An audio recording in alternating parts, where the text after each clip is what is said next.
Tecnológico Monterrey, Campus Santa Fe, y de varios años conozco al doctor Venegas, y muy amable aceptó la invitación a esta escuela para darnos una pequeña plática de todo lo que ha trabajado. Voy a dar una pequeña semblanza para introducirlo, y espero que corté muchas cosas de su semblanza, pero digamos traté de dejar lo más esencial para que lo vayan ubicando. El profesor Salvador Venegas es doctor en física y maestro en ciencias por la Universidad de Oxford, así como maestro en administración e ingeniero en sistemas electrónicos por el Tecnológico Monterrey. Además, en el 2008 hizo una estancia postdoctoral en calidad de profesor visitante en la Universidad de Harvard. El doctor Venegas fundó el cómputo cuántico en México y es una autoridad mundial en computación cuántica. Ha escrito más de 60 artículos científicos y es autor de 2 libros. Su trabajo científico cuenta con más de 2000 citas. Los temas de investigación del doctor incluyen el desarrollo de algoritmos cuánticos, las caminatas cuánticas, la biología cuántica, la criptografía cuántica, la ciberseguridad, el aprendizaje maquinal cuántico, el procesamiento cuántico de imágenes, el análisis algorítmico de problemas NP duros y NP completo. Actualmente, el doctor es profesor investigador en el Tecnológico de Monterrey, institución en la que dirige el grupo de procesamiento cuántico de la información. Es miembro de la Academia Mexicana de Ciencias y nivel 2 del Sistema Nacional de Investigadores, SNI. Bueno, para no quitarle más tiempo, los dejo con el doctor Salvador Venegas. Gracias. Muchísimas gracias por la generosa introducción y también por la oportunidad de estar con ustedes. Les agradezco de todo corazón el tiempo. Estas 5 horas que vamos a dedicar. Tengo 1 hora, ¿verdad? Por cierto. Sí, ¿verdad? Okay. 1 hora y media, ¿no?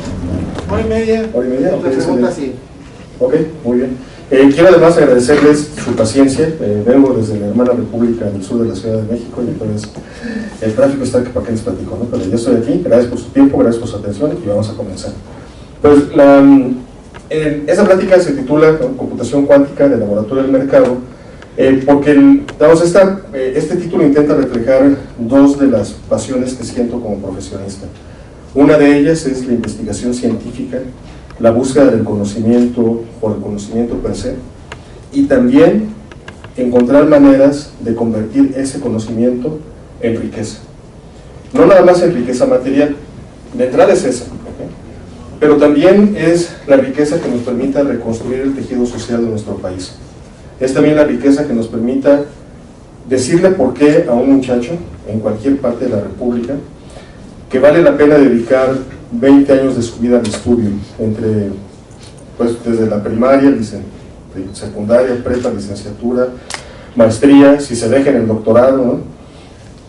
Eso nos lleva inclusive más tiempo de estudio, ¿no? ¿Por qué habría de dedicar un muchacho tantos años de estudio si el destino que le espera es un destino opaco, mediocre? No tiene sentido, ¿verdad? Pero si construimos una sociedad, como lo hemos estado haciendo durante décadas, pero tenemos que hacerlo todavía con mayor impulso, si construimos una sociedad en la que el estudio de la matemática, la física, la ciencia computacional se convierta en empleos bien pagados, en la posibilidad de crear compañías y de dar trabajo a quienes desarrollan esas actividades en esas líneas, entonces la cosa cambia, ¿eh? Y construimos un tejido social que nos permite tener progreso, nos permite entonces decir, vale la pena dedicarme a esas actividades en vez de pensar, por ejemplo, en la comisión de actividades ilícitas. ¿Bien? Así es que, bueno, pues esas son mis 2 pasiones, por eso se titula así, 2 de mis pasiones, pues por eso se titula así esta plática. Aquí están mis datos de contacto, y lo primero que les quisiera decir es que tanto esta presentación como varios de los artículos de los que voy a mencionar en la plática, los pueden bajar de ese Tiny URL, los va a llevar directamente al Drive en donde deposité los documentos, tanto la presentación como los artículos, y el QR igual los lleva a la misma, al mismo Drive, a la misma carpeta. Si no tuvieran la oportunidad de tomarlos ahorita, al final de la plática va a estar la misma información. ¿Ok? Gracias. A ustedes. Quiero agradecer al doctor Sánchez por la amable invitación, al doctor Eric Guzmán, al doctor Miguel Neri Rosas, a todos los que hacen posible un evento de este estilo. Yo comencé a organizar eventos académicos pues prácticamente antes de que todos ustedes nacieran. Para estar yo en la licenciatura en el TEC, cuando estudié la carrera en el TEC, y pues hacíamos eventos internacionales de computación, de matemáticas aplicadas, ¿no? Y sé muy bien, porque hasta la fecha, ¿no?, sigo haciendo eventos, ¿no? El último Quantum Latino que acabamos de hacer en Perú la semana pasada, que es un trabajo inmenso, ¿no? Así es que mi agradecimiento de todo corazón a quienes han puesto esfuerzo, energía, tiempo, vida en hacer este evento. También agradezco, por supuesto, pues, al TEC, ¿no?, que es la institución que pone la lana con la que hago investigación, ¿no?, pone mi sueldo, los lugares donde trabajan mis estudiantes y en fin. Así es que pues, aquí mi agradecimiento también para el TEC. Bueno, miren, vamos a empezar a hablar de qué es cómputo cuántico, y para eso pues lo mejor es, digamos, desmenuzarlo, ¿no? Hablar de la parte cuántica, hablar de computación, para ver entonces cómo se suman de manera ecléctica estas dos disciplinas. Podemos comenzar por una definición, y ahí es donde de hecho comienza la complejidad del cómputo cuántico, porque si ustedes preguntasen, pidiesen una definición de cómputo cuántico a físicos teóricos, por ejemplo, como David Deutsch, uno de los padres de la computación cuántica, es muy probable que David les respondiese en la línea siguiente de pensamiento, que es que el cómputo cuántico es una excelente zona de pruebas, ¿no? Es un testbed para poder evaluar ahí la pertinencia o lo razonable que podría ser tal o cual interpretación de la mecánica cuántica. Pero para un computólogo como yo, que estoy interesado en hacer algoritmos y en construir computadoras, esta sería una buena respuesta. Es un campo multidisciplinario concentrado en el desarrollo de hardware y de software. Esto es, de máquinas y de programas que, empleando las propiedades de la mecánica cuántica, permitan construir algoritmos más poderosos. ¿Okay? Solo para redondear el conocimiento, la física cuántica pues es la rama de la ciencia, la rama de la física, que estudia las cosas que son súper chiquitas. Disculparán los físicos aquí presentes que hago una interpretación tan sencilla, no tan en palabras llanas de la física cuántica, pero en esencia es eso. Son las reglas de la física y las reglas de la matemática que nos permiten entender cómo se comporta y predecir cómo se comporta un átomo, diversos átomos, partículas subatómicas, etc. Y ese conjunto de conocimientos sumado al de la ciencia computacional, que es de entrada aunque no nació así, tiene ya muchas décadas de ser una rama de la matemática, que busca responder esa pregunta. ¿Cuáles son las capacidades y límites fundamentales de las computadoras? Cuando sumamos las características de la física cuántica con la teoría de la computación, en esencia lo que estamos preguntando es cuáles son los límites y las capacidades que la naturaleza podría establecer o que podríamos descubrir respecto de nuestra capacidad para procesar datos. Y esa es una pregunta que va al corazón del pensamiento algorítmico, porque lo piensa en lo siguiente: hay problemas en computación que sabemos que no podemos resolver eficientemente el día de hoy. Por ejemplo, si tenemos un grafo, conjunto de bolitas conectadas con palitos, y están todos conectados entre todos. Y lo que yo quiero hacer es, para un grafo que les gusta, de unos 2000 nodos, de unas 2000 bolitas, quiero comenzar en uno de ellos, el que quiera, lo escojo arbitrariamente, de manera aleatoria, y quiero visitar todos y cada uno de los nodos de ese grafo, pero recorriendo la menor distancia posible. Ese problema que acabo de plantear se conoce en el mundo de la computación teórica como el problema, quiero regresar al mismo nodo, ¿no?, en el que partí. Ese problema se conoce con el nombre del problema del agente viajero, del Traveling Salesman's Problem. Nadie sabe cómo resolverlo eficientemente. Nadie sabe cómo. Es un problema, técnicamente hablando, es un problema NP duro, es un problema de optimización, que se puede convertir en un problema NP completo, que básicamente lo que significa es que está difícil resolver, ¿no? Se puede resolver, pero requiere mucho tiempo de procesamiento.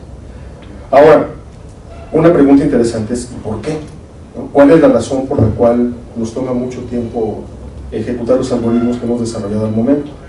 A lo mejor una respuesta es que los humanos somos malos para hacer algoritmos, ¿no? Such is life, ¿no? Así como no podemos volar, ¿no? Nos aventamos del tercer piso y vamos a ver que no podemos volar. O sea, a lo mejor somos malos para hacer algoritmos. Difícil de creerlo por nuestro ego, pero esa puede ser una respuesta. Otra respuesta puede ser que las máquinas que hemos empleado para hacer cálculos no tienen las propiedades matemáticas o físicas necesarias para poder acelerar los cálculos que necesitamos hacer. Por ejemplo, la noción de correlación, que es importantísima en física y en ingeniería, no se diga, nativamente en el hardware de una máquina de Turing ese concepto no existe. Entonces, a lo mejor esa es parte del problema, ¿no? O es una segunda razón. Y a lo mejor una tercera razón es que sin importar qué hagamos, hay problemas que la naturaleza establece que son difíciles y otros que no son tan difíciles de resolver. Entonces, la pregunta es, ¿cuál de esas tres, o si es una combinación de las tres, o por qué hay problemas que son difíciles de resolver con una computadora y por qué otros no? Bien, entonces, el cómputo cuántico, de hecho, busca responder esa pregunta a través de la combinación ecléctica de ideas de la física cuántica y de la ciencia computacional. Esta gráfica que les pongo aquí es el objetivo de este es mostrar lo que pasa cuando uno corre algoritmos. Las tres primeras curvas que tenemos aquí son algoritmos polinomiales, son algoritmos que tardan una cantidad polinomial de tiempo en ejecutarse. La cuarta curva corresponde a un algoritmo que tarda una cantidad exponencial de tiempo en ejecutarse. Y este de aquí es una cantidad factorial de tiempo. Lo que tenemos en la escala de las Y es crecimiento en términos exponenciales. Esto es 1 por 10 a la 40. Y pues fácilmente con algoritmos de este estilo, de orden factorial, esto es como el problema, la solución de fuerza bruta del problema del agente viajero, nos puede tomar más que la edad del universo encontrar una solución. Entonces, pues claramente sí podemos encontrar una solución, pero no va a haber nadie que pague por esa solución, ¿no? Porque toma demasiado tiempo. Así es que tenemos que encontrar formas más eficientes o menos ineficientes de resolver estos problemas, ¿no? Y esa es la gran promesa, o una de las grandes promesas del cómputo cuántico. Ahora, el cómputo cuántico nació a finales de los 70s, principios de los 80s. Si uno revisa los libros que hablan de la historia de esta disciplina, vamos a ver que típicamente se reconoce a Richard Feynman como el padre del cómputo cuántico, porque efectivamente Feynman fue quien planteó la necesidad de pensar en otro tipo de hardware distinto del de la máquina de Turing para poder resolver problemas de física cuántica. Desde ese entonces hasta el día de hoy, el cómputo cuántico se ha convertido ya en una disciplina muy sólida, tanto teórica como experimentalmente, o sea, como rama de investigación científica. Miren, cuando yo comencé a trabajar en este tema en el doctorado, en 2002, yo en México nunca escuché hablar de computación cuántica. En Oxford, que fue donde hice el doctorado, había un centro de computación cuántica en el departamento de física atómica y láseres, que fue donde trabajé. En el departamento de ciencias de la computación había uno que otro colega que estaba comenzando a abrir campo, ¿no? En Estados Unidos el tema se estudiaba, pues, the usual suspects, ¿no? En el MIT, en Harvard, Stanford, y ya, ¿no? Y ya eran esos. Al paso del tiempo, 10 años después, muchas universidades en el mundo de habla inglesa tenían ya programas de estudio, de investigación, inclusive de entrenamiento en computación cuántica. Bien, entonces, al paso de este tiempo, de estas décadas, el cómputo cuántico, además de ser una disciplina, convertirse en una disciplina científica muy sólida, también ha comenzado a extender sus dominios y sus capacidades y sus ideas a otras áreas, tanto del cómputo como de otras disciplinas científicas e ingenierías. Por ejemplo, la inteligencia artificial, el laboratorio de la NASA de cómputo cuántico se llama el QUAL, el Quantum Artificial Intelligence Laboratory. Machine Learning, que es Quantum Machine Learning, es el tema así candente, hot, ¿no?, del cómputo cuántico hoy por hoy. Es el que mayor ingresos ha generado para startups. Geometría computacional y el procesamiento de imágenes. Esta disciplina yo la cofundé ayer durante los estudios de doctorado. Cuando yo publiqué los primeros artículos que escribí sobre el procesamiento cuántico de imágenes, a la par unos colegas en Estados Unidos estaban haciendo lo mismo. Entonces inventó la disciplina de dos caminos independientes en el mismo periodo, en 2013. ¿Para qué queríamos usar, por ejemplo, sistemas o algoritmos cuánticos en procesamiento de imágenes? Pues de entrada, porque el proceso físico que siguen tanto los sensores, las tecnologías que empleamos para tomar fotografías digitales, es un proceso cuántico. Básicamente lo que hacen los sensores, por ejemplo los sensores CMOS, es utilizar el efecto fotoeléctrico para poder convertir una señal analógica, discretizarla y después producir una señal digital. ¿Ven? A través de las frecuencias de los fotones, ¿no? A través de las frecuencias provoca el movimiento de ciertos electrones que caen en unos pozos y el número de electrones que están en cada pozo van a ser los píxeles o la intensidad de los píxeles de diferentes colores. ¿Bien? Así es como funciona el proceso básico de construcción de una máquina, de una fotografía digital. Así es que, ¿qué pasaría, por ejemplo, si antes de que contáramos los fotones tuviéramos un equivalente de firmware cuántico que hiciera manipulaciones en las imágenes o en los sistemas físicos que están almacenando la imagen antes de que hagamos la conversión de lo cuántico a lo clásico, a lo digital? Podríamos, por ejemplo, hacer encriptación homomórfica, ¿no? Podríamos hacer un montón de cosas con esas imágenes antes de que estuvieran al alcance del ser humano. Esto es antes de que podamos copiarlas, antes de que podamos hacer robo de información, ¿eh? Así es que, por ejemplo, esa es una de las aplicaciones de esta. Bueno, además hay todo un ecosistema en el mundo de la computación cuántica respecto de la creación de empresas y generación de riqueza. Hay compañías muy grandes metidas en el negocio como Microsoft, Google, IBM, Amazon, D-Wave, Quantinuum. Quantinuum es una compañía que nació siendo bastante chiquita, su nombre era Cambridge Quantum Computing, y después hicieron una alianza con Honeywell. Honeywell es una empresa bastante conocida por ingenieros, digamos, de mi edad y poco menos jóvenes. Y uno diría, pues Honeywell, ¿qué anda haciendo en el mundo de la computación cuántica? Pues lo que pasa es que es una compañía que se dio cuenta de que ellos tenían toda la ingeniería que requerían para hacer computadoras cuánticas. Fue como un producto colateral de décadas de trabajo científico. Así es que hicieron alianza con Quantinuum, con Cambridge Quantum Computing, básicamente la compraron y construyeron esta compañía que es Quantinuum, que es una de las empresas más exitosas en la producción tanto de hardware cuántico como de librerías para el procesamiento de aprendizaje computacional cuántico.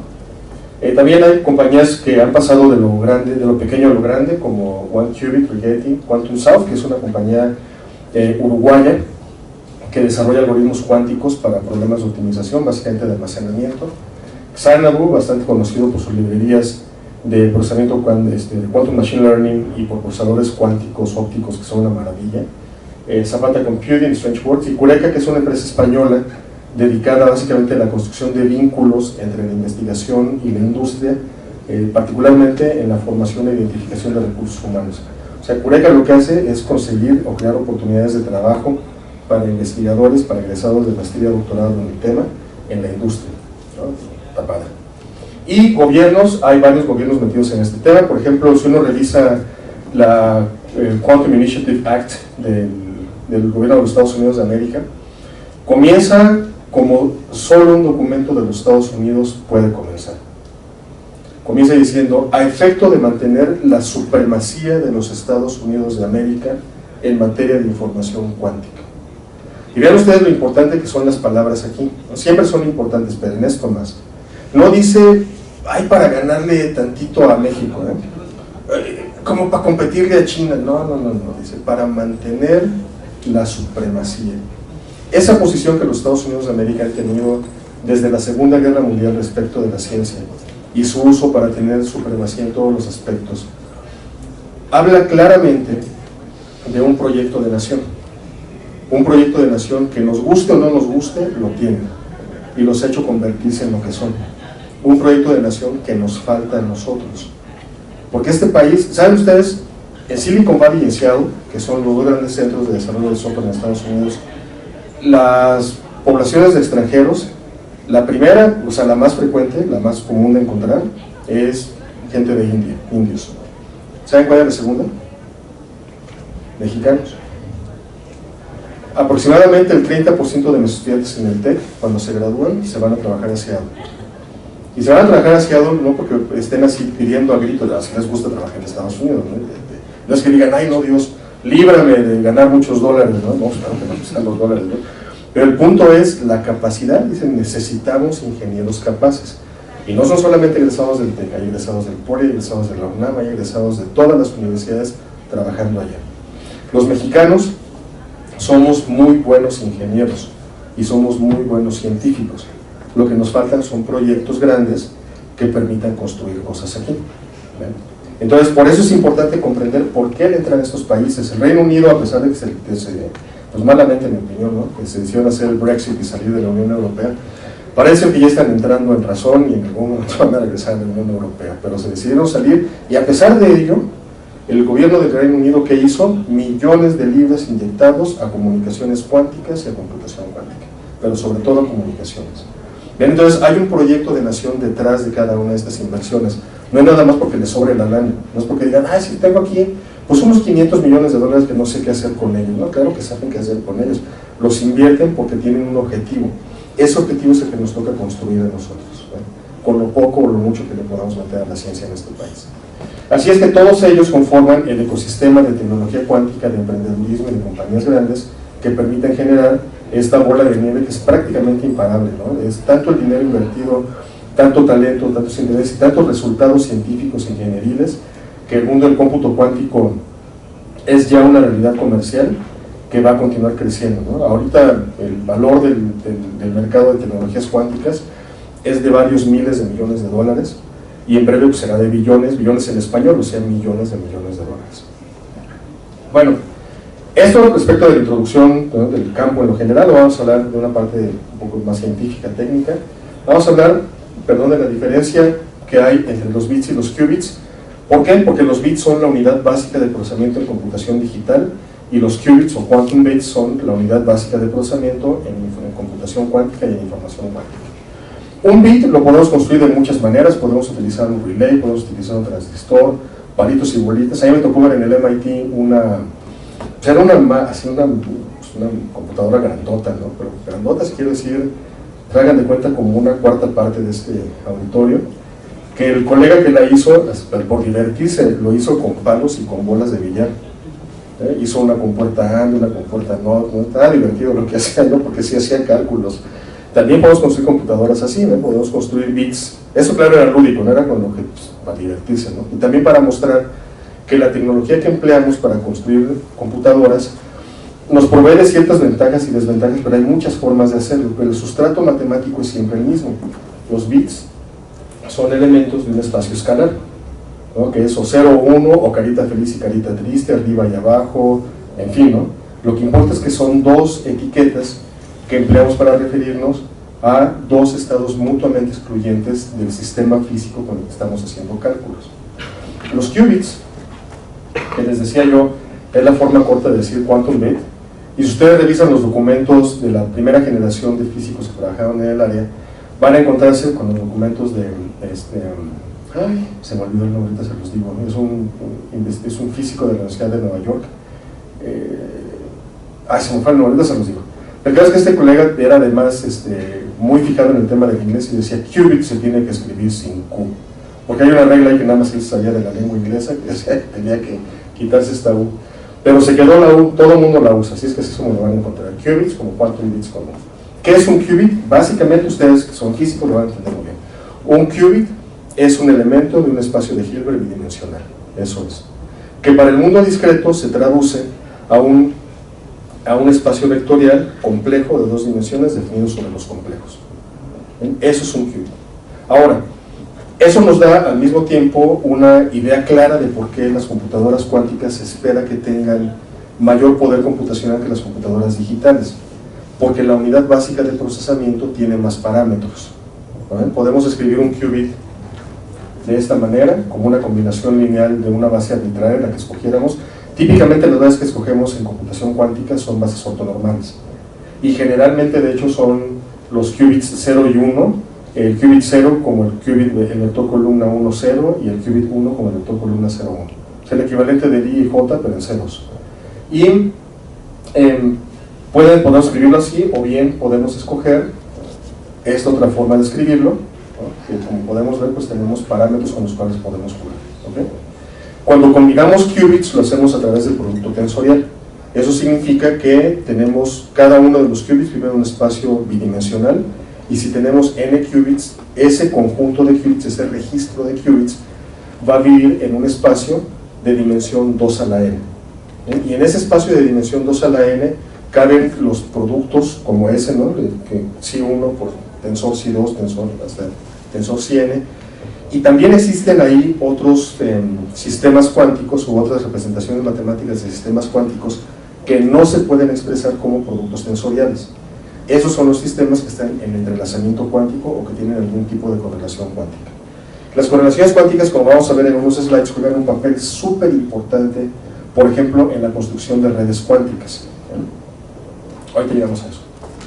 Bueno, ahora una cosa que les quiero decir es, ya que tenemos buen tiempo para platicar y es una audiencia pequeña, dudas que tengan, siéntanse con toda la libertad de decir yo y la respondo con todo gusto, ¿ok? Por favor, por el amor de Dios, no me vayan a decir doctor, me llamo Salvador, ¿ok? Siéntanse con el de Salvador, de tú, todos aquí somos colegas, estamos interesados todos en comprender cómo funcionan estas cosas. Muy bien, entonces, ahora, ¿qué es un qubit? Ya que hablamos que es un qubit, vamos a hablar de cómo son los algoritmos cuánticos. Miren, en el mundo de la computación digital tenemos muchas formas de construir algoritmos. Podemos utilizar, por ejemplo, digo, Dios nos libre, pero podemos utilizar compuertas combinatorias, por ejemplo, compuertas digitales. Digo Dios nos libre porque imagínense ser que les gusta un manejador de bases de datos con ANDs, con ORs y con flip-flops, no, pues vamos a acabar nunca. Pero el punto es que en principio podemos si queremos. A lo mejor nos toma la mitad de la vida, pero de que lo podemos lograr. ¿Por qué? Porque los conjuntos de compuertas AND, NOT u OR, NOT, que después también utilizamos para construir unidades básicas de memoria, que son los flip-flops, sirven para construir cualquier algoritmo. Son un conjunto universal de herramientas para hacer cómputo, ¿okay? Cualquier algoritmo que yo pueda escribir para una máquina de Turing, también voy a poder construir un circuito que haga exactamente lo mismo, ¿okay? Entonces, ese es un tema súper importante porque la noción de universalidad en cómputo juega un papel fundamental, por ejemplo, para justificar que en vez de que estemos haciendo circuitos en protoboards, programemos en Python. Piensen ustedes en lo siguiente: ¿qué garantiza que podamos utilizar Python o C++ o C o el lenguaje que uno quiera, inclusive lenguajes minimalistas como Go, el de Google? ¿Qué garantiza que Golang qué garantiza que con esos lenguajes podemos escribir programas que calculen cualquier función computable? ¿Qué garantiza, por ejemplo, que un problema que yo pueda resolver utilizando o construyendo un programa en C++ también pueda construirse un programa en Python que resuelve el mismo problema?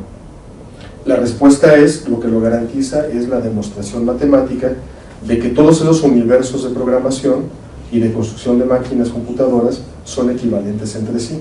Esa es la noción de universalidad. Y eso juega un papel muy importante tanto en computación digital como en computación cuántica. Van a ver ahorita por qué. Antes de llegar a esa parte de la universalidad, quiero decirles esto sobre la rapidez. Una de las promesas del cómputo cuántico, y en general una de las necesidades más importantes en el mundo del desarrollo de algoritmos, es construir algoritmos que sean más rápidos que los que conocemos. Por ejemplo, para este problema que les decía, el problema del agente viajero, ¿será que podemos construir algo más rápido? Por ejemplo, en vez de hacer los cálculos de todas las posibles trayectorias y encontrar el más pequeño, ¿sería posible que en promedio nos tardáramos menos tiempo si escogiéramos al azar cualquier combinación de nodos? Si utilizáramos probabilidad, si utilizáramos sistemas estocásticos en vez de un procedimiento determinístico. Pero entonces, esas preguntas, todas ellas están dirigidas a la necesidad de reducir la cantidad de tiempo que necesitamos invertir en encontrar una respuesta a través de algoritmos, en encontrar una respuesta al problema. Entonces, la noción de rapidez juega un papel muy importante en computación, ¿ok?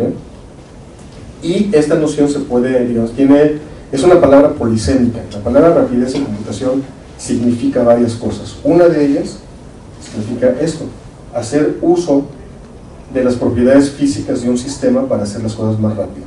Antes de entrar a estas ecuaciones, nada más hay dos ecuaciones, la que puse hace rato del qubit y esta otra, ¿okay? Pero fíjense ustedes, vamos a pensar antes en computación digital. Piensen ustedes que tienen que resolver, por ejemplo, el problema de multiplicar dos matrices, ¿ok? Y ese problema lo quieren hacer porque está complicado en utilizar algoritmos muy sofisticados, lo quieren hacer conforme a la definición del libro de texto de multiplicación de dos matrices: producto punto de renglones por columnas, ¿ok? Entonces, bueno, ¿qué pasa si yo intento resolver ese problema, digamos, para dos matrices grandotas, ¿no? Como de orden 1.000.000, y utilizo una computadora secuencial, digo, ya llevándolo al extremo, una Pentium, así de cuando yo estaba en la carrera, ¿no? Pues nos vamos a tardar un ratito, ¿no? A lo mejor nos tardamos un día completo en multiplicar esas dos matrices, ¿ok? Ahora, ¿qué sucede si en vez de utilizar una computadora tan vieja usamos una computadora más nueva que tenga capacidades paralelas? Esto es, que el procesador que tenga varios pipelines o tenga varios cores a los cuales pueda yo acceder de manera simultánea. Ahí la cosa cambia, ¿eh? Porque el cálculo de cada una de las entradas de la matriz que resulta de multiplicar A y B se hace de manera independiente. Yo no tengo que esperar a calcular la entrada 3, 4 para encontrar el resultado de la entrada 7, 9. Puedo calcularlo todo de manera independiente. Ahora, para poder hacer eso en una computadora que tiene varios procesadores instalados, a lo mejor es un GPU, a lo mejor son pipelines contenidos en el mismo procesador, en fin, pero que pueda hacer varios cálculos simultáneos como si fueran varias líneas de producción que al mismo tiempo están trabajando. Yo como programador necesito tener pues cierto conocimiento, no trivial, no de inicial, no de ¿cómo se dice esta palabra? Pues no de persona que va comenzando en el área, ¿no? Sino ya cierto conocimiento como intermedio, ¿no? Tengo que saber programar sistemas en paralelo, utilizar las funciones de esos lenguajes de programación para poder hacer el trabajo. En esencia, lo que estoy haciendo en ese escenario es aprovechar las propiedades las propiedades físicas del sistema con el que estoy haciendo cálculos. ¿Ven? Ahora, si uno trabaja, por ejemplo, ¿qué les gusta? Para una institución financiera, ¿okay? Que manejan un montón de datos y que ahí si están haciendo ciencia de datos, por ejemplo, pues van a tener que hacer cálculos de eigenvalores, eigenvectores y un montón de cosas todos los días. Eso es rutinario, ¿okay?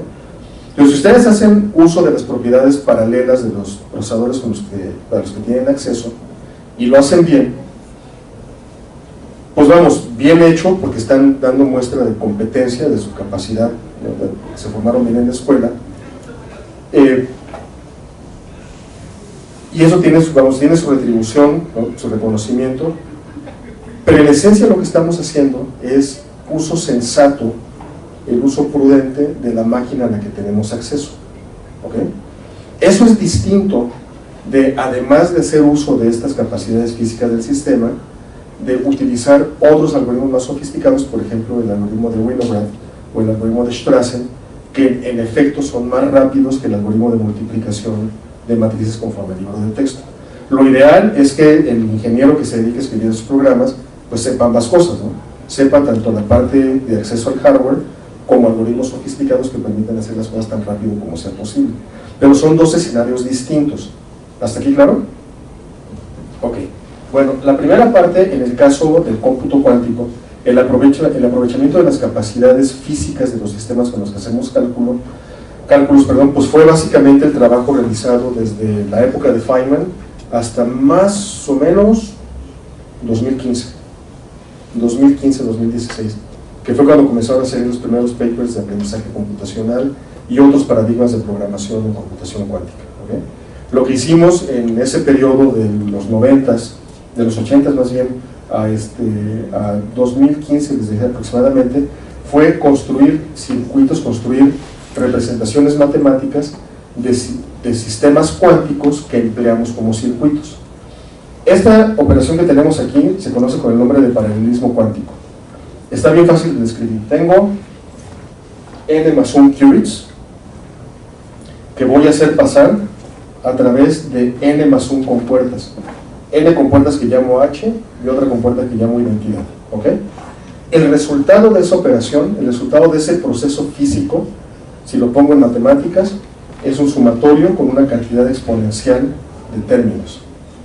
Y si yo le aplico a este sumatorio otra compuerta que voy a llamar UDF, que es una compuerta que calcula a la función f, lo que obtengo como resultado después de dos pasos es un sumatorio que tiene todos los valores de la función f desde 0 hasta 2 a la n-1.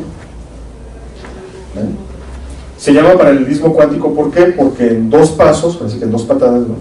Obtengo una cantidad exponencial de resultados en el sumatorio. ¿Okay? El paralelismo cuántico es una propiedad fundamental de los primeros, digamos, de los algoritmos cuánticos de la vieja escuela. ¿no? Si han escuchado hablar del algoritmo de Shor, el algoritmo de Grover, todos esos algoritmos hacen uso del paralelismo cuántico como primera parte, como elemento introductorio, para después los cálculos posteriores de cada uno de estos algoritmos. ¿Okay? Bueno, esta es una definición, este es el equivalente de saber, de conocer cuáles son los comandos que tengo que utilizar en Python para poder acceder a las capacidades paralelas de los chips con los que estoy trabajando, ¿no? Había que construirlo, ¿eh? Entonces en el cómputo cuántico pues no era nada sencillo porque, bien, en esencia, el problema fundamental que enfrentó el cómputo cuántico en sus primeros años fue el hecho de que había poca comunicación entre diferentes disciplinas. Yo fui el segundo ingeniero en formarse en el Centro de Computación Cuántica de Oxford. Todos los demás, excepto un colega, ¿no? Un buen amigo, Luke Roland, que también es ingeniero y que estábamos prácticamente en la misma generación, todos los demás estudiantes del centro eran físicos teóricos o matemáticos. Y era necesario que hubiera esta comunión de disciplinas para identificar problemas que pudieran ser atacados con el cómputo cuántico, ¿no? Entonces, bueno, pues eso tomó su tiempo, ¿no? Y de ahí, pues ese platicar entre diferentes disciplinas fue lo que permitió llegar a este tipo de expresiones matemáticas que hoy son, pues, bloques fundamentales para construir cualquier tipo de algoritmos. Otra definición de rapidez es esta, es desarrollar estrategias algorítmicas. Por ejemplo, hay una bastante famosa que se llama Divide and Conquer, dividir y vencer, que consiste en partir un problema muy grande en pequeños pedazos y establecer correlaciones para que las soluciones computacionales de cada pedacito den lugar a la creación de la solución del problema completo. Y así como eso hay un montón de metodologías en la formación de un ingeniero, de un computador, un científico computacional para diseñar algoritmos, ¿okay? No son algoritmos en sí mismos, son metodologías para desarrollar algoritmos, son como metateorías, ¿okay? En el caso del cómputo cuántico, ese trabajo está apenas siendo realizado. Por ejemplo, en 2021, si la memoria no me falla, 2022, salió en el Archive, que es donde ponemos todos los preprints o casi todos los preprints de computación cuántica, un artículo escrito por Andrew Childs, un colega bastante conocido en el área, en el que presentó su propuesta de cómo hacer el divide and conquer cuántico. Bien, entonces todas estas metodologías de cómo construir algoritmos están apenas en el sartén, o apenas están planteando. O sea, para todos los que están aquí que no han hecho un doctorado, ¿qué significa eso? Tema de doctorado, tema de investigación, o bien tema de creación de una compañía, tema de desarrollo, porque nadie lo ha hecho. Una de las, vamos a verlo al final, una lámina que tengo con patentes, las patentes otorgadas en computación cuántica, son bien poquitas. Y eso es la impronta así clarísima, de que no de que todo lo que uno quiere inventar va a funcionar, porque eso tampoco es cierto, ¿no? El mundo de la inversión tecnológica tiene sus asegúnes. Pero un mercado en el cual hay muy pocas patentes, un mercado tecnológico en el cual hay muy pocas patentes, es una invitación a gritos a desarrollar tecnología. ¿Ven? Porque hay muchas necesidades. De hecho, el problema fundamental que tenemos en computación cuántica es que no hay suficientes manos. Así como en tecnologías de la información hay un gap gigantesco entre lo que los estudiantes que se van graduando año con año y lo que la industria requiere, bueno, el gap todavía es peor en computación cuántica. Bien, entonces hay mucho por desarrollar, por ejemplo, este tema. Bien, ¿qué hora es? Ay, no, va una hora apenas, ¿verdad? Un poquito menos de una hora. Excelente. Voy a ponerlo aquí para que no se me olvide. Bien. Bueno, ahora entonces desarrollar algoritmos cuánticos, pues como pueden ver tiene su encanto, es complicado, sí, porque uno requiere identificar problemas interesantes y complejos para resolver. También la mecánica cuántica, como ustedes saben muy bien, son físicos, es una disciplina que sí se puede aprender de manera fenomenológica, pero no de forma tan directa como otras ramas de la física, por la simple y sencilla razón de que no podemos ver los átomos directamente, somos muy grandotes para eso. Entonces, la forma en la que aprendemos mecánica cuántica y las características del mundo cuántico pues son contraintuitivas, ¿no? Tienen comportamientos que no corresponden a lo que uno esperaría que sucediese en el mundo al que estamos acostumbrados a interactuar. Pues aprender mecánica cuántica pues tiene su complejidad y por supuesto pues es indispensable conocer los fundamentos de la disciplina para poder diseñar algoritmos cuánticos. Y una tercera razón por la cual el diseño de algoritmos cuánticos es complejo y es un reto bien interesante para la formación de un científico y de un ingeniero, es que los algoritmos cuánticos, de entrada, como todo algoritmo, lo primero que se les debe y se les puede exigir es que funcionen. ¿Estamos de acuerdo? Eso de entrada. Y después, pues que tengan una ventaja, que sean rápidos, al menos ligeramente más rápidos, o al menos que ligeramente ahorren más energía, que tengan una característica que uno diga, ah, mira, pues vale la pena hacer este trabajo, ¿no? Como sucede en cualquier otra rama de la algoritmia. ¿Por qué tenemos que escoger programar y ejecutar el algoritmo de Strassen para multiplicación de matrices en vez de la definición de libro de texto? Programar el algoritmo de Strassen es mucho más complicado. Se requiere que uno entienda recursividad, se requiere que uno sepa programación dinámica. Varios que son muy padres, pero toma su tiempo aprender. ¿Por qué querríamos hacer algo así? Bueno, porque hay una ventaja computacional que puede representar una ganancia, ¿no? En tiempo, o en dinero, o en talento, o en fin. Así es que esto es lo que sucede con los algoritmos cuánticos. Esta es una gráfica que intenta presentar un resumen, presenta un resumen de cuáles son las unidades básicas de procesamiento, tanto en computación digital como en computación cuántica, las herramientas que tenemos para programar, y en fin, ¿ok? Aquí hay una cosa que les quiero decir. Tendemos en el mundo de la computación cuántica a decir computación clásica para en realidad decir computación digital. Esto sucede, es un efecto, es una herencia directa de la física. ¿Ven? Todo lo que no es cuántico, ¿qué es? Es clásico, ¿ok? Pero en computación cuántica no es quant. ¿Por qué? Porque en computación no cuántica, o sea, en computación clásica, hay computación analógica y hay computación digital. Lo que pasa es que la computación digital fue la que floreció por razones industriales, porque además tiene una capacidad, una robustez en contra del ruido que es muy apreciada. Pero el cómputo analógico existe, lo desarrollaron sobre todo científicos de la Unión Soviética, ¿no? En ese tiempo, y tiene resultados bien interesantes, ¿no? Lo que pasa es que no se desarrolló como una rama de la industria, pues porque no hubo compañías que construyeran computadoras en ese sentido, pero hace menos de un año Microsoft anunció que en colaboración con una compañía, si mal no recuerdo, de logística, construyeron una computadora analógica que buscaba resolver problemas de optimización. ¿Ven? Entonces ese mundo no está perdido. Entonces les digo esto porque a lo mejor dicen, no, pues hay computación analógica, ¿no? ¿Por qué usar la palabra clásica para decir digital?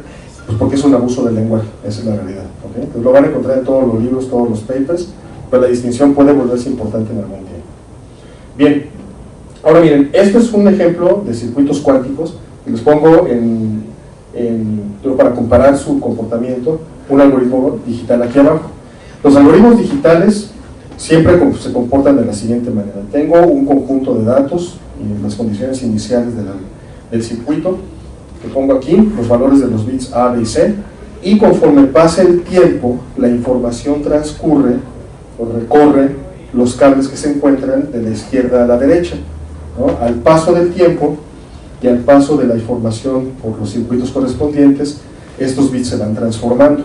Si yo tengo, por ejemplo, puros ceros en la entrada, entonces la salida del AND, este AND va a ser un 0, entonces la salida de este NOT va a ser un 1. Y así podemos pensar en dividir en columnas, por ejemplo, un circuito combinatorio, para ir viendo cómo al paso del tiempo voy transformando la información, ¿ok? Los circuitos cuánticos en ese sentido se comportan igualito. Tenemos un conjunto de valores iniciales, esos valores iniciales que es información cuántica, información almacenada, por ejemplo, ¿qué les gusta? En la polarización de un fotón, ¿okay? O en el spin de un electrón. Esa información, o esa inicialización, esa preparación de los qubits, la vamos a hacer pasar por procesos físicos que podemos representar como compuertas. Por ejemplo, si almacenamos información en la polarización de un fotón, estas compuertas serían, por ejemplo, beam splitters, ¿okay? Entonces, hacemos pasar estos qubits, estos sistemas físicos, por las compuertas, y la información fluye de izquierda a derecha, o puede ser de derecha a izquierda también, ¿no? Pero ustedes entienden lo que quiero decir, fluye en la misma lógica que en un circuito combinatorial conforme el tiempo avanza, ¿okay? Y al final, pues medimos la información, ¿okay? En el caso de la computación digital, En el caso de la computación digital, la medición es un proceso lineal. No lo es, por supuesto, en computación cuántica. En computación cuántica es un proceso muy fino y complicado de hacer. Bueno, ahora, otra forma de hacer cómputo cuántico es utilizar la ecuación de Schrödinger. Eso está bien interesante porque, miren, estas compuertas son campo natural para un computólogo. Un computólogo como yo se siente, pero como pez en el agua cuando le ponen un circuito cuántico. ¿Okay? Cuando le ponen una ecuación diferencial, pues uno llora de la alegría y del placer, como ustedes, ¿no? De decir, Dios, gracias porque voy a resolver una ecuación diferencial. Pero es un modelo distinto de cómputo. ¿Okay? Un modelo desconocido por los computólogos. Los computólogos utilizamos ecuaciones diferenciales para modelar al mundo, no para producir computadoras. Entonces esto, cuando yo comencé a trabajar en esta área, que fue cuando estuve en Harvard, en cómputo cuántico adiabático, yo de veras me sentía emocionadísimo, porque dije, es que está padre, ¿no? Está padre la idea de utilizar ecuaciones diferenciales para construir computadoras. Y ese es un modelo universal de computación cuántica, tanto el de circuitos como el modelo adiabático de computación, que es, digamos, el más famoso, que se construyó sobre la ecuación de Schrödinger. Ambos son modelos universales de cómputo, ¿ok? Y una versión restringida del modelo adiabático, que se conoce con el nombre de Quantum Annealing, de temple cuántico sería la traducción al español, es la tecnología que emplea una compañía canadiense bastante conocida en el área, que se llama D-Wave. Pues cuando escuchan hablar de las computadoras de D-Wave, esas computadoras funcionan sobre el principio de la ecuación de Schrödinger con valores restringidos de los hamiltonianos, básicamente. ¿Okay? No es cómputo universal, es cómputo que resuelve problemas de optimización, pero aún así los problemas de optimización son muchísimos y representan un montón de dinero. Por eso es que D-Wave entró a esa área, ¿ven? Porque era un área en la que era, pues no digo que sea fácil, ¿no? Pero que sí se veía claramente que podía haber la construcción de riqueza a partir de la solución con un nuevo paradigma tecnológico. Bien, y esta es otra forma de construir algoritmos que conozco con el nombre de algoritmos cuánticos variacionales.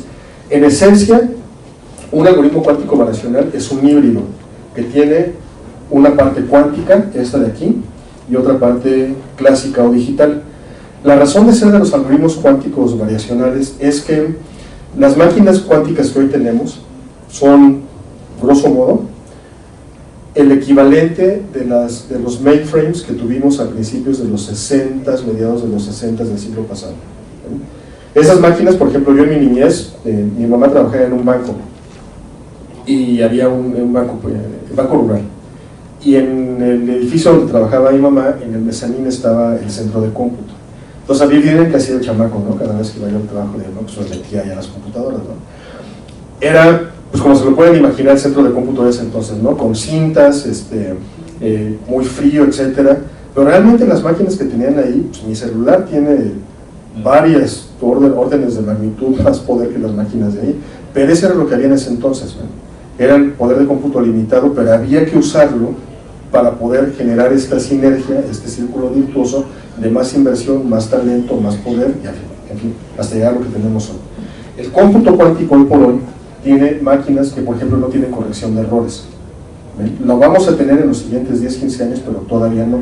Pues como todavía no lo tenemos, tenemos que buscar la forma de adecuar, de ajustar, ¿no? de complementar las tecnologías, para que, a pesar de que no tenemos precisiones como las que sí tenemos en computación digital, podamos utilizar las computadoras cuánticas. Esa es la actual, las que tenemos hoy con IBM, Google, etc. Esa es la razón de ser estos algoritmos cuánticos. Tienen un sistema de retroalimentación, básicamente es un sistema de control que aquí ajusta los parámetros que salen del algoritmo cuántico empleando Machine Learning, por ejemplo. ¿Okay? Bueno, para programar computadoras cuánticas y para simularlas hay un montón de plataformas, estas que tenemos aquí, que tienen D-Wave, IBM, Xanadu. Estas librerías de Penny Lane son una maravilla, son una verdadera maravilla para Quantum Machine Learning y para simulación de moléculas empleando mecánica cuántica. Entonces, si les gustan esos temas, esto es un clavado a Penny Lane. Además, la gente de Xanadu es súper amable, si les escriben, contestan, son la buena onda, entonces vale la pena conocer su tecnología. Y en fin, ¿no? Hay varios jugadores involucrados. Este libro, que escribió un buen amigo mío, Bob Cork, Bob él fue profesor en Oxford varios años, dejó de ser profesor, se convirtió en el Chief Technology Officer de Quantinuum, y este libro básicamente es un paso hacia la construcción de nociones simbólicas para la programación de computadoras cuánticas.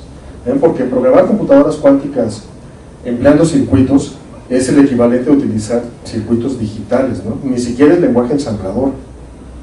Es todavía un nivel, un sustrato más cercano a lo físico de una computadora, y para nada estamos cerca de tener lenguajes de programación. Adelante, profesor.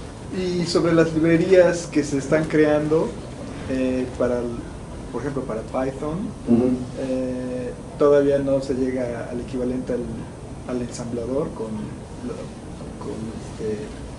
Python, digamos.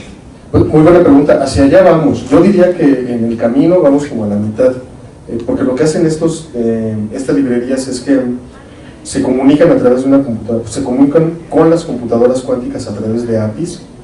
Pues uno escribe el programa, ¿no? Y a través de APIs uno le envía datos a la computadora cuántica y vienen de regreso. Pero esa API que empleamos tiene que traducirse al lenguaje máquina, y eso lo hacen los intérpretes o compiladores correspondientes. Entonces, no tenemos todavía compiladores ni intérpretes nativos cuánticos, pero hacia allá vamos. Y la razón por la que cito este libro es porque, en mi opinión, es uno de los mejores avances hacia la simbolización, hacia la abstracción de procesos cuánticos, que después va a dar lugar a la creación de lenguajes totalmente cuánticos. El humano seguirá siendo digital, no seguirá siendo clásico, pero podremos hacer, en mi opinión, uso más eficiente de propiedades cuánticas como la correlación cuántica o el tunelamiento a través de estos simbolismos y los lenguajes correspondientes. Gracias a usted. Bueno, entonces esto es, y con esto termino esta parte. Hasta aquí llegamos con la parte científica. Ahora vamos a hablar rápidamente del ecosistema cuántico. El ecosistema cuántico básicamente se conforma de tres grandes verticales: las computadoras cuánticas, las comunicaciones cuánticas y los sensores cuánticos. La suma de todas esas tecnologías va a permitir construir espacios de aprovechamiento de la información cuántica para un montón de aplicaciones. Por ejemplo, gravímetros cuánticos, que en México se está produciendo en un programa interesantísimo que les voy a hablar en unos minutos, con colegas de la Universidad Autónoma de San Luis Potosí, la UNAM, Simvestat y la Universidad Autónoma de Coahuila.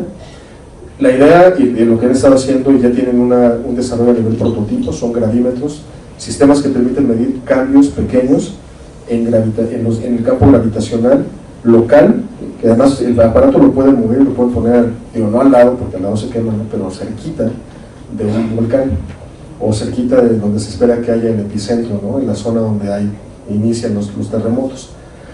¿Para qué queríamos tener algo así? Pues para poder censar. Los sensores cuánticos en algunos casos tienen mayor sensibilidad que los sensores digitales o los sensores clásicos.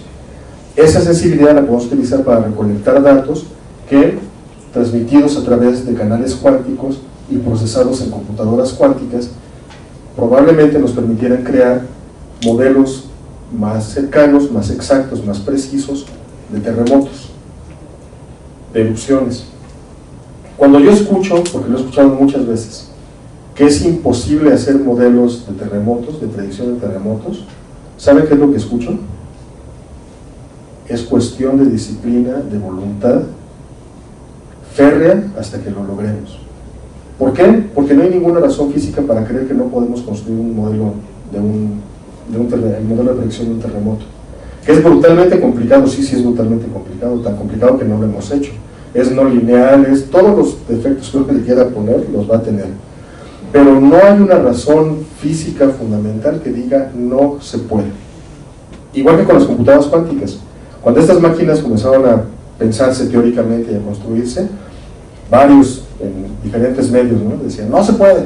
La primera solicitud de dinero que hice aquí en México para hacer algoritmos cuánticos para problemas de bioinformática, uno de los reviewers dijo, esa es ciencia ficción. ¿Saben qué fue lo que yo leí?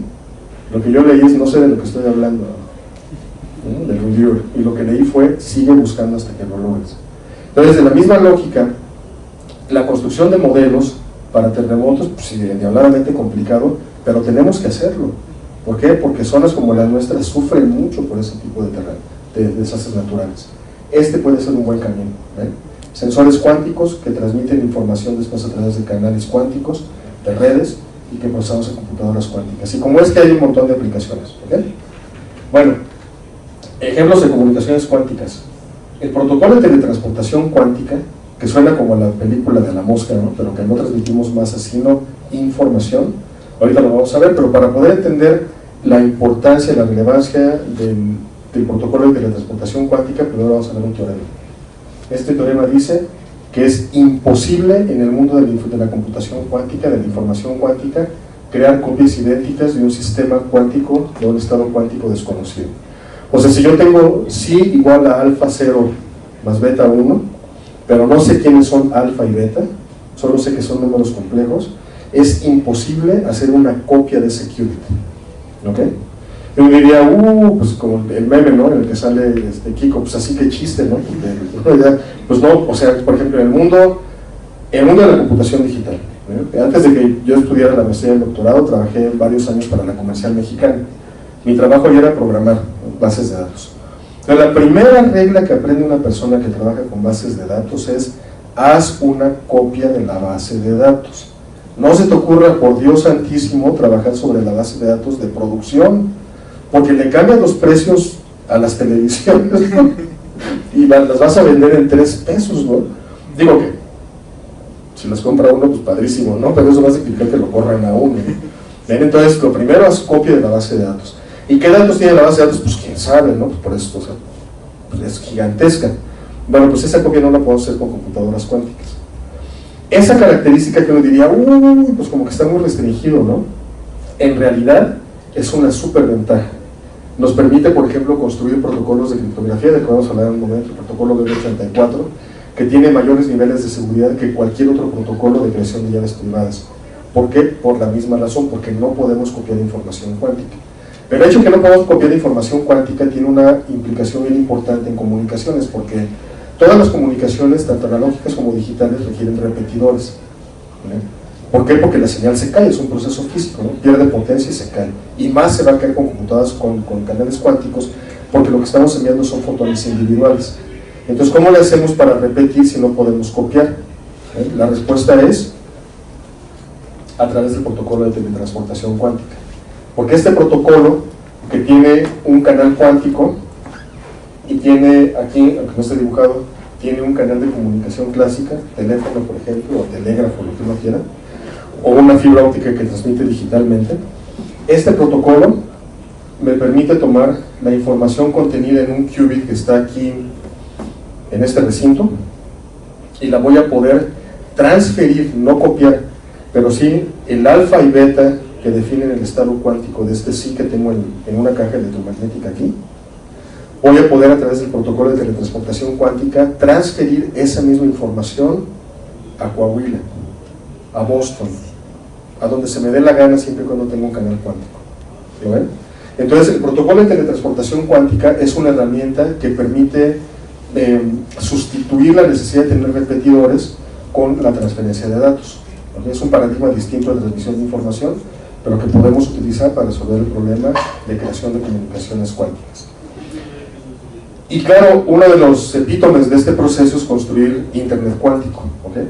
El mejor libro que yo conozco a la fecha es este, de un muy buen amigo mío, Peter Roth, un australiano fenomenal para el tema de información cuántica. Se lo súper recomiendo, sobre todo si les gusta la óptica cuántica, porque Peter es así, ve óptica cuántica y empieza a llorar de la alegría, ¿no? Y su libro tiene bastante sobre eso. También les recomiendo que vean la producción científica de la Universidad de Delft. Ellos han trabajado muchísimo en el tema de Internet cuántico, y de hecho la IEEE tiene un grupo de trabajo para la estandarización de procesos para la creación de Internet cuántico. Entonces todo esto es no solamente investigación científica que per se es preciosa, sino también tiene ya ramas muy avanzadas en el área industrial y la creación de estándares. Aquí hay varios ejemplos de gente que está trabajando en el área. Cada una de estas son ligas, entonces cuando bajen la presentación los va a llevar directamente a las páginas. El Quantum Network Explorer, que es un simulador de redes cuánticas que está padrísimo. El Hub de Comunicaciones del Reino Unido, donde le han metido solo Dios sabe cuántos cientos de millones de libras. Y este que es lo que decía la Universidad de Delft. Bien, ahora en ciberseguridad cuántica también hay un montón de aplicaciones. El problema fundamental de la ciberseguridad y las computadoras cuánticas es el siguiente. Hay un algoritmo que se publicó en 1994 y una siguiente versión en 1997 que se conoce con el nombre del algoritmo de Shor. El algoritmo de Shor básicamente lo que hace es encontrar periodos de funciones y puede ser utilizado para factorizar números en sus componentes primos. Como ustedes saben, la factorización de números enteros en primos es un proceso garantizado que existe por el pilar fundamental de la aritmética, pero nadie sabe cómo hacerlo rápido, sobre todo cuando los primos son muy grandes. Entonces, protocolos de criptografía de llave pública, particularmente RSA, descansan sobre la conjetura de que factorizar números enteros es muy difícil computacionalmente, o sea, que requiere mucho tiempo. ¿Cuánto tiempo? Pues décadas o siglos, inclusive con supercomputadoras. Bien, entonces se vuelve financieramente inviable hacer el intento de hackeo de RSA, porque si va a tener que utilizar con supercomputadoras y me tardo décadas, pues otra vez como decía Kiko, ¿no? Pues qué chiste, ¿no? Entonces, ese es el tema, ese es, digamos, el estado del arte, ¿no?, en computación digital. Nadie sabe si existen algoritmos digitales o si podemos construir algoritmos digitales para factorizar eficientemente números enteros. Nadie sabe. Hasta hoy es un problema NP y hasta ahí queda. O sea, hasta hoy todos los algoritmos desarrollados requieren mucho tiempo. Pero si utilizáramos Shor y... Perdón, pensé que tenía preguntas, ¿no? Vale, gracias. Si usamos el algoritmo de Shor y una computadora robusta, una computadora cuántica más o menos como las que vamos a tener en 10 años, que es lo que los roadmaps de IBM, de Google, de Microsoft predicen con toda claridad, sí vamos a poder quebrar RSA. Y si quebramos RSA, uno diría, bueno, pues sí, pero pues no creo que vaya a utilizar una computadora cuántica para hackearme la tarjeta de crédito, ¿no? Pues no, la mía no. La de nosotros no. Pero ¿qué tal hackear una blockchain? Por ejemplo, en el TEC, los egresados del instituto, además de que tienen pues, todo el proceso legal, ¿no?, ante la SEP, etc., los títulos del TEC, toda la información está almacenada en blockchain, en una blockchain del TEC. ¿Para qué? Para que si el estudiante o el ex estudiante se quiere trabajar a Alemania, ¿no?, y le piden la evidencia de que efectivamente estudió en el TEC, el empleador lo puede revisar rápidamente desde su escritorio, ¿no? Pues a ver, sí, aquí están las claves, ¿no? Accede a la blockchain del TEC y ahí encuentra la información. ¿Qué tal hackear la blockchain? Está de miedo, ¿no? Entonces, el plazo que tienen las empresas para protegerse ante ataques que en algún momento van a pasar con computadoras cuánticas y el algoritmo de Shor es entre 10 y 15 años, ¿no? Uno diría, oye, pero pues IBM difícilmente va a prestar sus computadoras para eso, ¿no? Pues claro, no va a ser con IBM, pero sí puede ser con otro productor.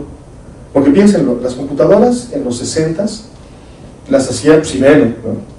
Y otras compañías selectas, ¿no? ¿Cómo se llama esta compañía? Unisys, ¿no? Burroughs. Pero al paso del tiempo, por ejemplo, en los 90s, cuando yo egresé de la carrera, terminé la carrera en el 94, fui director de sistemas de una empresa a los 2 años siguientes. Entonces, la empresa tenía una producción muy grande, colaboraban conmigo 200 técnicos y como 50 ingenieros. Y requeríamos computadoras todo el tiempo, pero comprar computadoras estaba complicado porque era muy caro. No era financieramente viable hacer algo así. Pues ¿qué hicimos? Compramos los componentes. Y ahí las armábamos en la empresa y todo funcionaba muy bien. Entonces, lo mismo va a pasar con las computadoras cuánticas. No digo que podamos ir a República del Salvador y denme mi procesador cuántico y que se lo venden a uno ahí en la Friki Plaza. Pero chances are, si lo ven, o sea, de que vamos a poder tener computadoras cuánticas mucho más baratas y poderosas. Vean el trabajo, por ejemplo, de Orca Computing. Orca Computing, como Xanadu, está produciendo procesadores cuánticos con óptica cuántica, o sea, que trabajan a temperatura ambiente. Así es que en algún momento va a existir la tecnología disponible para que el algoritmo de Shor pueda ser empleado, y eso representa un problema serio para las compañías. Más aún cuando puede ser que robemos información hoy para desencriptarla para cuando esté la plataforma puesta. Entonces, ¿qué hay que hacer? Lo que hay que hacer es proteger a las empresas y para eso, bueno, para eso hay varios caminos. Uno de ellos es utilizar protocolos de poscriptografía cuántica, que tal el nombrecito, pero que ya existen. El estándar, este es un trabajo que hizo el NIST, el equivalente al CENAM en México, en Estados Unidos. En los últimos 7 años ya hay una primera lista de protocolos estandarizados postcuánticos, estos que aguanten el ataque que son inmunes al ataque de algoritmos cuánticos conocidos. Vayan ustedes a saber si en 5 años llega alguien que pueda atacar a estos, ¿no? Así es el mundo de la criptografía, pero hoy por hoy esto es lo mejor que tiene el mundo para proteger empresas, organizaciones, gobiernos. Ahorita les voy a mostrar 2 documentos del Foro Económico Mundial que trabajan en eso, pero antes de eso, esa es la parte, digamos, nasty, ¿no? Esta es la parte que uno dice, ay, la computadora cuántica como que representa un pequeño problemita, ¿no? A los sistemas de ciberseguridad. Pero hay otra parte bonita que es, podemos utilizar computadoras, sistemas cuánticos, ni siquiera computadoras, podemos utilizar sistemas cuánticos, canales cuánticos, para hacer distribución de llaves privadas. En el mundo de la criptografía hay 2 paradigmas de protección de datos, de codificación de datos. Los que emplean llaves privadas, o sea que son conocidas en principio, o que deberían de ser conocidas solamente por el destinatario y el remitente, las claves que empleamos para codificar información, y la criptografía de llave pública, que se creó en los finales de los 70s, y que es la que utilizamos básicamente para comprar cualquier cosa en internet. La razón de ser de la criptografía de llave pública, este tipo de criptografía nació por un problema que tiene la criptografía de llave privada, que es garantizar la seguridad de las llaves privadas. No hay forma conocida de hacer eso. Un ejemplo archiconocido fue la razón por la que, o una de las muy poderosas razones y principales razones por las cuales los nazis perdieron en la Segunda Guerra Mundial, fue porque los aliados, particularmente God Almighty, Alan Turing, o su equipo lograron descifrar el código Enigma. El código Enigma es un ejemplo de un sistema de criptografía de llave privada, pero que los aliados encontraron, sobre todo el equipo de Turing, encontraron cómo calcular las llaves privadas que empleaban los nazis. ¿Lo ven? Entonces, hay mucho de matemática, mucho de ingeniería y mucho de ingeniería social en las llaves privadas. La metodología conocida con el nombre del BB84, ¿por qué creen que se llama el BB84? Porque uno de los creadores es Charles Bennett, B. El segundo, Gilles Brassard, B. ¿Y cuándo creen que lo hicieron? En 1984, después se llama el BB84. Y el protocolo que hizo Arthur Ecker, que fue inventor en Oxford, lo hizo en el 91. Entonces, este protocolo de Arthur se llama el AK, Arthur Ecker, de 1991. Esos 2 protocolos, el primero emplea básicamente medición de sistemas cuánticos y el teorema de la no clonación. El segundo emplea correlaciones cuánticas. Sirven para crear llaves privadas con niveles de seguridad mucho mayores que los que conocemos en el mundo clásico, en el mundo de la física clásica. ¿Por qué? Porque cuando medimos un sistema cuántico lo alteramos en lo general.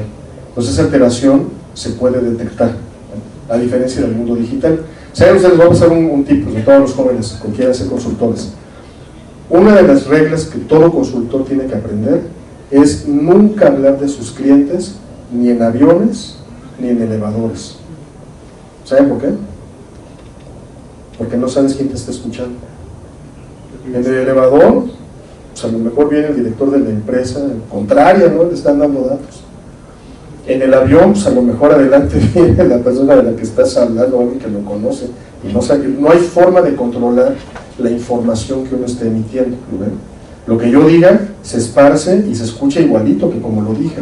En el mundo de la física cuántica no es así. Nos aprovechamos esa característica para conseguir protocolos de llave privada.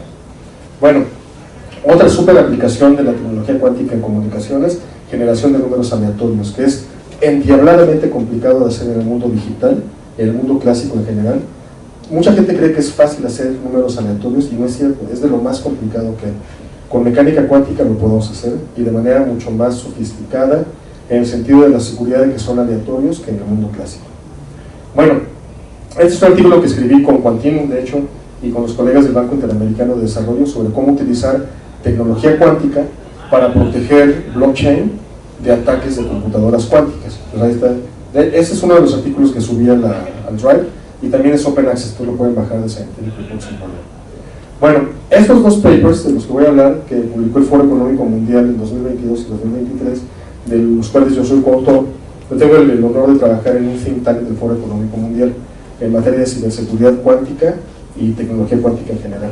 Entonces, este artículo que habla sobre cuáles son los diferentes caminos que las compañías pueden seguir para transitar hacia el mundo de la tecnología cuántica de manera segura, esto es, entender las implicaciones del algoritmo de Shor, cómo pueden proteger sus sistemas y en fin, todo el camino que pueden seguir, así como digamos, una serie de mejores prácticas, están contenidas en este documento y en este otro. También están en el Drive que les puse, y si quieren bajarlos del sitio del Foro Económico Mundial, aquí vienen las líneas. Bueno, ahora, ¿me queda cuánto tiempo?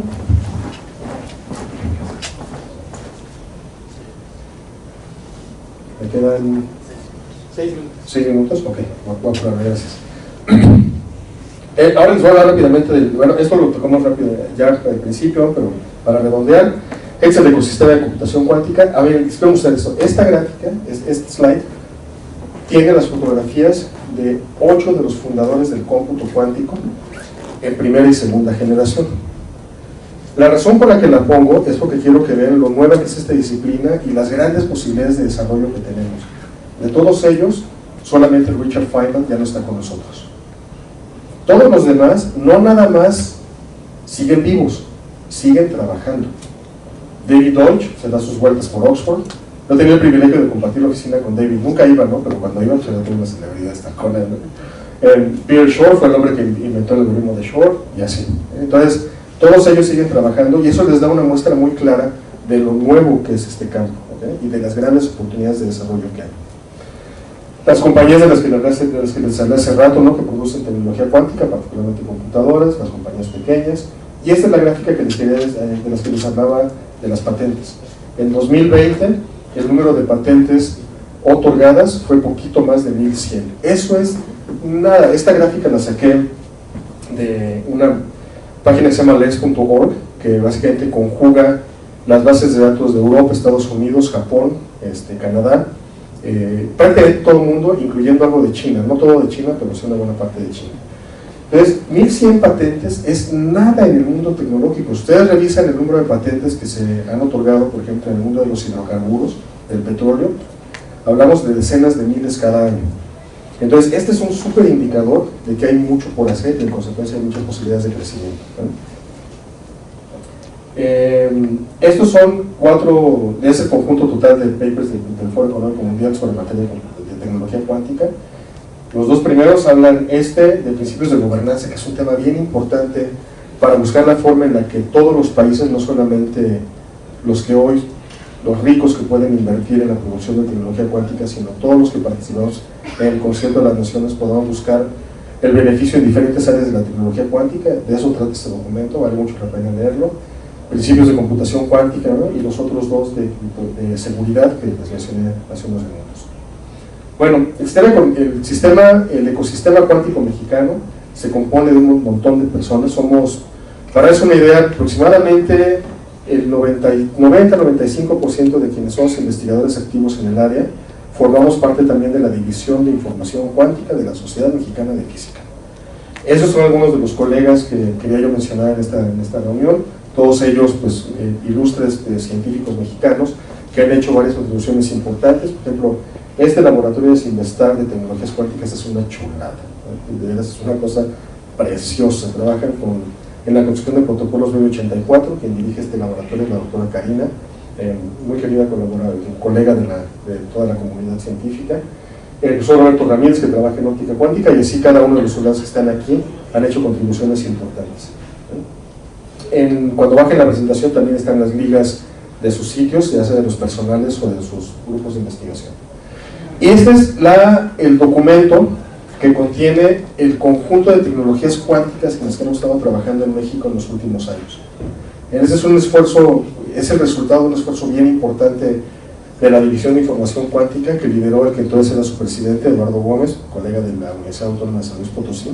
Y en este documento hay varios proyectos que cumplen con la característica de ser al menos regionales, y no nacionales, que tienen diferentes niveles de avance en el TRL, ¿no? Que es TLR, perdón, que es digamos, los diferentes niveles de madurez tecnológica de un proyecto. Vale mucho la pena leerlo para darse cuenta de las cosas que hemos estado haciendo en el país y de cómo, si queremos hacer los doctorados que nos interesan en México en la parte experimental teórica, aquí podría haber un buen campo de trabajo. ¿Okay? Bien, esto ya rapidísimo es mi laboratorio, son los temas en los que trabajamos, algoritmos cuánticos, caminatas cuánticas, tecnología cuántica, etc. Algunas de las publicaciones que hemos tenido, este es el libro más reciente que escribí con un colega chino, con Fei Yang, Es un artículo que escribimos, el primer artículo que escribimos sobre biología cuántica, que es análisis de redes de mutaciones empleando caminatas cuánticas, y en fin, varias publicaciones más que algunas de ellas van a encontrar en el Drive.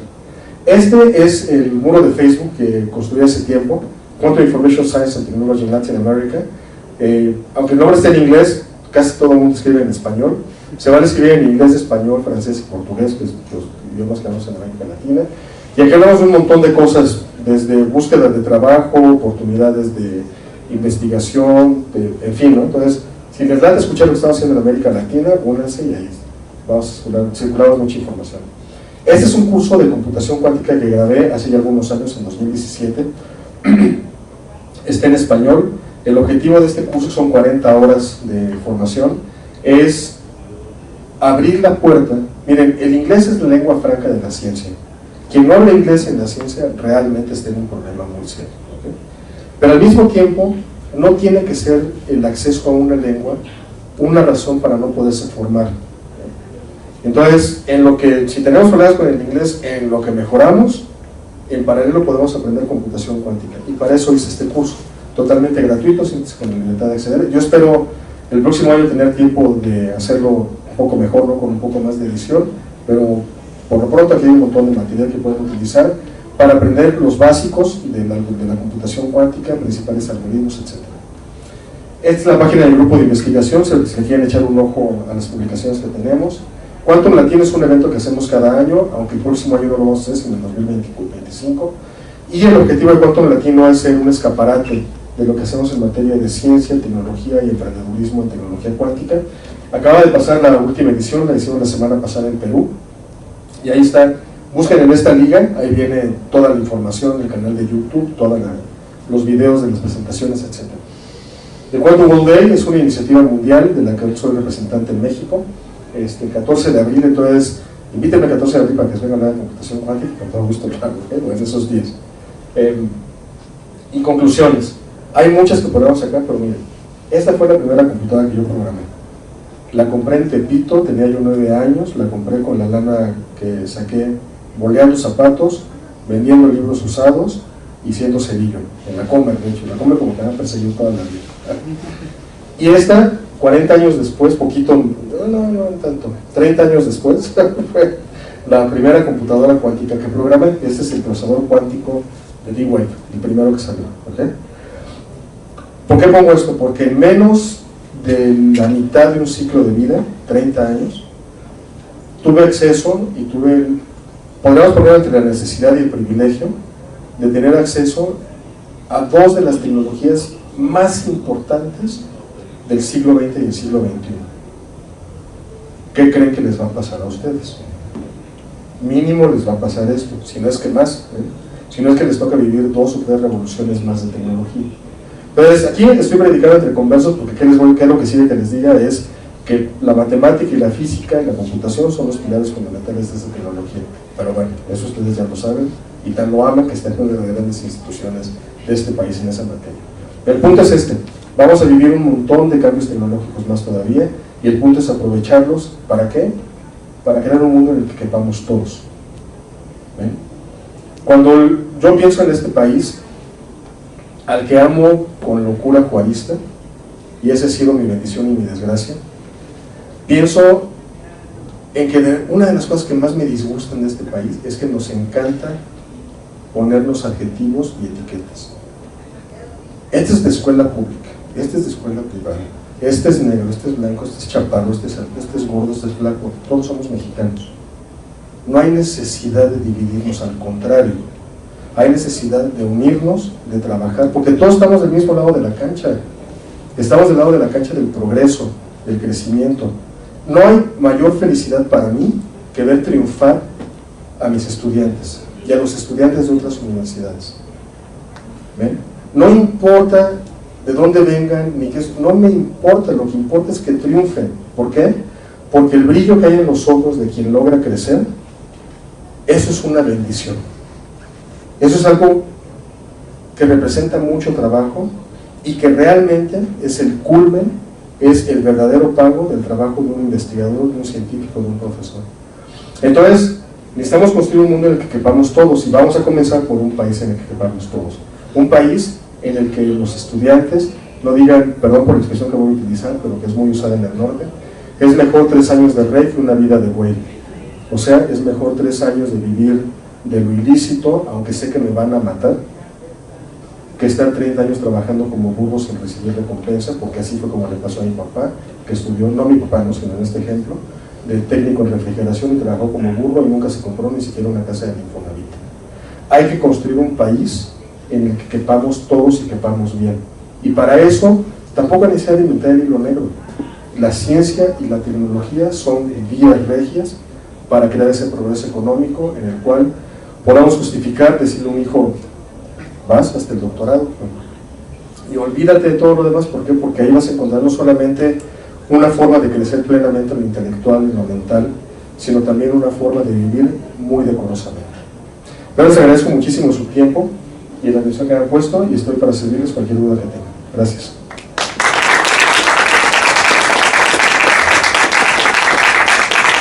No tengo mucho tiempo. ¿Habrá alguien que tenga una pregunta? ¿Alguna curiosidad? Ahí adelante. Bueno, sí, aquí está el micrófono. Ya busco.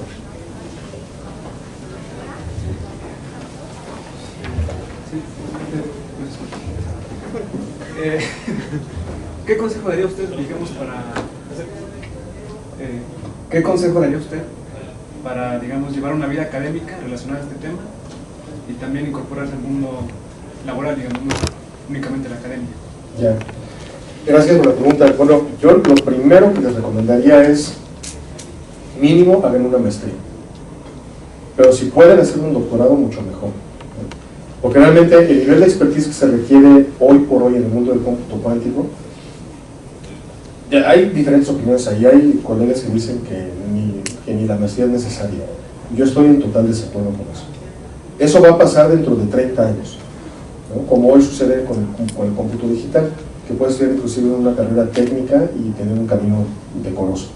Pero hoy por hoy, el nivel de conocimiento exigido para avanzar esta disciplina requiere mínimo una maestría y de preferencia un doctorado. Ahora, en combinación, en paralelo, busca estancias en la industria. Si te gusta el tema de la industria, busca estancias. Y hay un montón, con IBM, con Sandbox. Yo tengo una muy buena relación con Sandbox, puedo recomendarte con quién hablar para buscar una, para todos ustedes, por supuesto, para tener una estancia. El Xanadu también lo pueden hacer. Hay un montón de compañías que están muy bien fondeadas, que tienen bastante dinero y que lo que están buscando es talento, ¿no? Talento para colaborar y para crecer. Entonces, para quienes participan como estudiantes de posgrado, ¿no? De maestría, doctorado con esas compañías, es una súper oportunidad de ver cómo aplicar el conocimiento, de construir currículum para seguir creciendo en esa línea. Esa es mi recomendación. Gracias. Gracias por la pregunta. Adelante, por favor.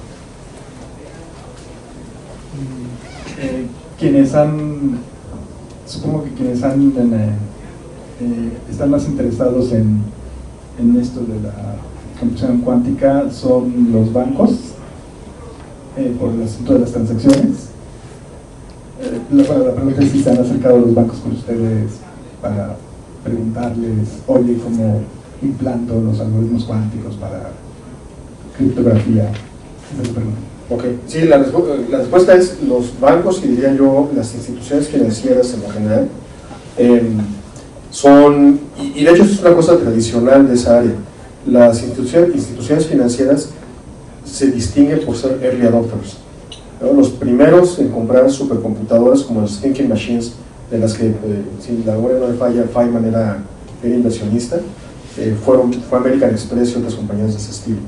Entonces la respuesta es si están muy interesados y si hay acercamientos, ¿no? tanto de la industria financiera como de la industria farmacéutica, que es otra de las potenciales grandes beneficiarias del desarrollo de algoritmos cuánticos. Programas, por ejemplo, ya muy bien establecidos de investigación y desarrollo tecnológico, investigación aplicada y desarrollo tecnológico en materia cuántica con bancos. Hay un programa súper interesante de BBVA con la compañía de un buen amigo mío, de Romano Rus. La compañía se llama Multiverse, y ellos se dedican específicamente al desarrollo de algoritmos cuánticos para problemas financieros, gente para portafolios financieros. Entonces, sí, la respuesta es sí, y si hay acercamientos, y más que acercamientos, o sea, ya hay programas de investigación aplicada y de desarrollo tecnológico. Ahora, esto va a tomar tiempo, ¿no? Eso es una cosa que hay que subrayar con todos los clientes con los que trabajan. Con los que yo trabajo, eso es lo primero que les digo, es el cómputo cuántico es una disciplina que hay que construir ahora para poder cosechar, no mañana, sino en unos años. Lo que sí es que quien no siembre ahora, pues sí se puede enfrentar al pequeño problemita de que lo hackeen y no se dé ni cuenta de por dónde vino, ¿no? Pero sí, eso es importante decirlo a las compañías porque hay mucho hype. Pues es parte del crecimiento de una rama de la ciencia, ¿no? De la industria, que se crean pues expectativas exageradas de lo que en realidad puede pasar. Pues parte del trabajo de responsabilidad social que los científicos tenemos es decirle a las empresas, bueno, sí, pero en esta lógica, ¿no? Sí, pero en estos tiempos. Entonces hay que construir, ¿no? De tal suerte que no haya pensamiento mágico, sino programas de trabajo racionales. Y la verdad que pues es que la gente de banca, la gente del sistema financiero, pues están acostumbrados a vivir cosas muy complejas, entonces entienden rápidamente este tipo de cosas y se pueden construir programas de trabajo como los que ya existen. Okay, gracias por la pregunta. Adelante.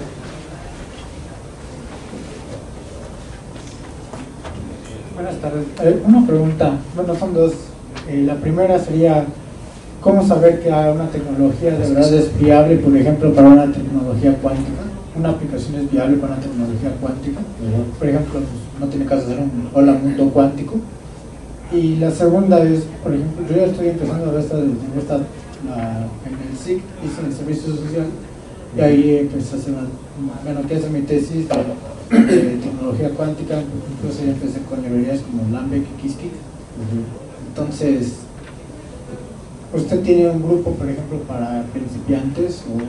Porque, por ejemplo, ir hasta maestría, pues me hace que podemos obtener un poco de experiencia por lo mientras.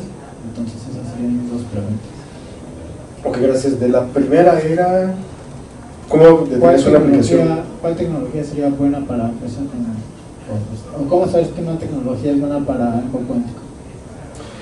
Híjole, qué buena pregunta, porque la respuesta es que nadie sabe. Hoy lo que tenemos es una efervescencia de diferentes tecnologías, plataformas, pero que realmente hay que probar porque no hay estándares todavía. Está en el proceso de construcción.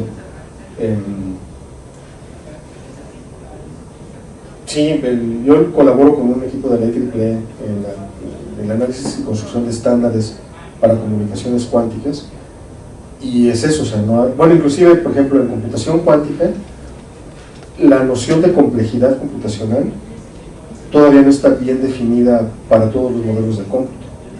Está más o menos, digamos, razonablemente bien definida para el modelo de circuito, pero para el modelo basado en la ecuación de Schrödinger, no.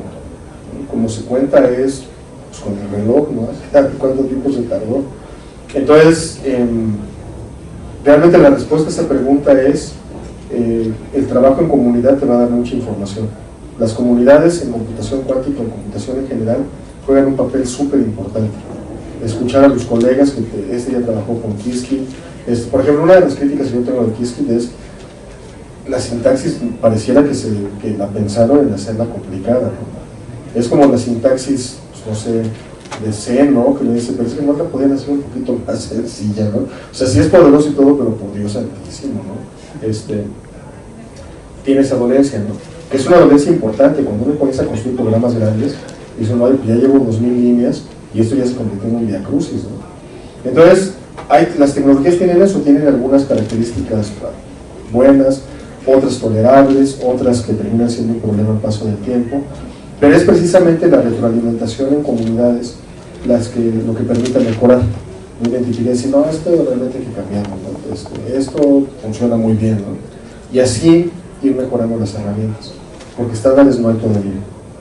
Entonces mi respuesta ahí más bien sería formar parte de esas comunidades que permiten identificar lo bueno y lo que hay que cambiar de las tecnologías existentes. Y de lo segundo, bienvenido, o sea, en el grupo de investigación hay trabajo para todo el mundo. ¿vale? Desde quien esté en la licenciatura hasta quien quiera hacer un postdoc, siempre hay un tema en el que podemos trabajar. ¿Okay? Gracias a ti, gracias por tus preguntas. Bueno, con eso, esta última pregunta terminamos. Salvador, te agradecemos esta participación. Gracias. La verdad es que muy interesante. Muchas gracias. En cambio, la Reunión Nacional Académica, te entregamos un reconocimiento Qué vale, muchas gracias. y un par de presentes. Pues muchas gracias a todos por asistir y ya afuera se encuentra la sesión de pósteres si quieren echar eso. Muchísimas gracias, estoy para servirles, con todo gusto contáctenme y platicamos más de computación cuántica. Gracias, bye.